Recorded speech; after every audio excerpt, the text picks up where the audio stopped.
We've got a hypothesis that we're still working out that's supported to some degree by the relevant literature. So imagine that you're looking for a stable partner, right? So you might think, well, what do you want in a stable partner?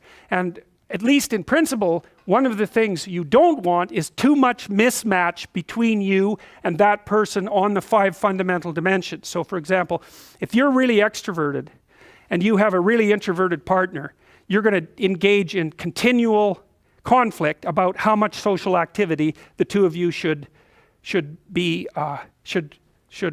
subject yourself to.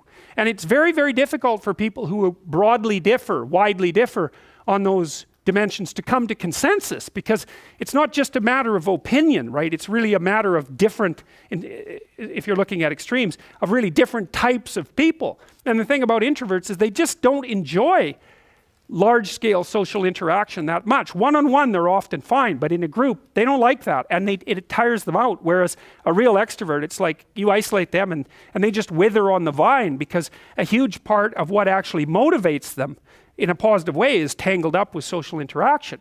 And so if you're an agreeable person and you have a particularly disagreeable partner, you're also going to run into problems, because the agreeable person will say whatever you want whenever, and the disagreeable person will say, well, I'd like to know what the hell you want for a change, and be much more harsh and much more demanding in the situation. And the agreeable person is going to find the disagreeable person harsh and unpleasant, and the disagreeable person is going to find the agreeable person wishy-washy and unable to stand up for themselves. And again, that's actually one of the primary sources of tension between men and women, because women tend to be higher in agreeableness than men. It's about half a standard deviation, which is quite a large difference by psychological standards.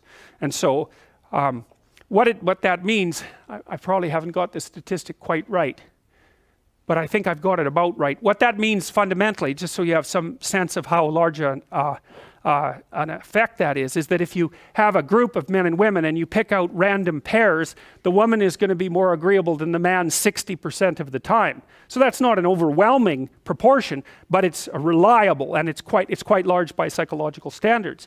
So there's the problem with agreeableness. With conscientiousness, well, if you're conscientious, you're industrious and orderly. And orderly people seem to be sensitive to disgust, which is something we'll talk about in detail later.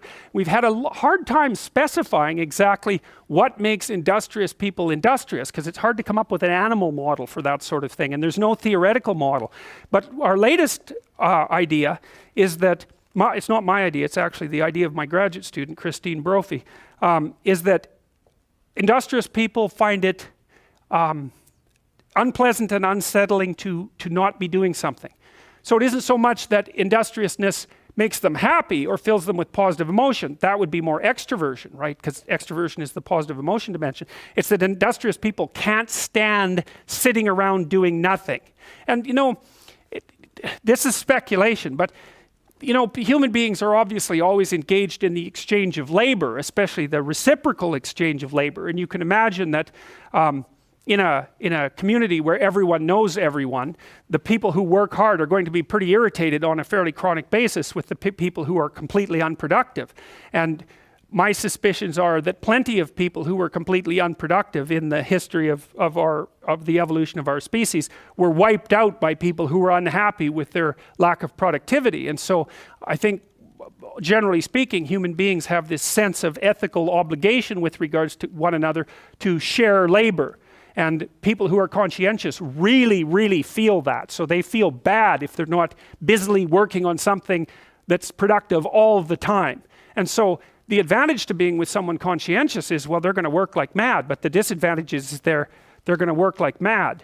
So, if you're looking for a partner that you want to relax with or have fun with, or who isn't uptight, then a conscientious person is probably not a very good choice.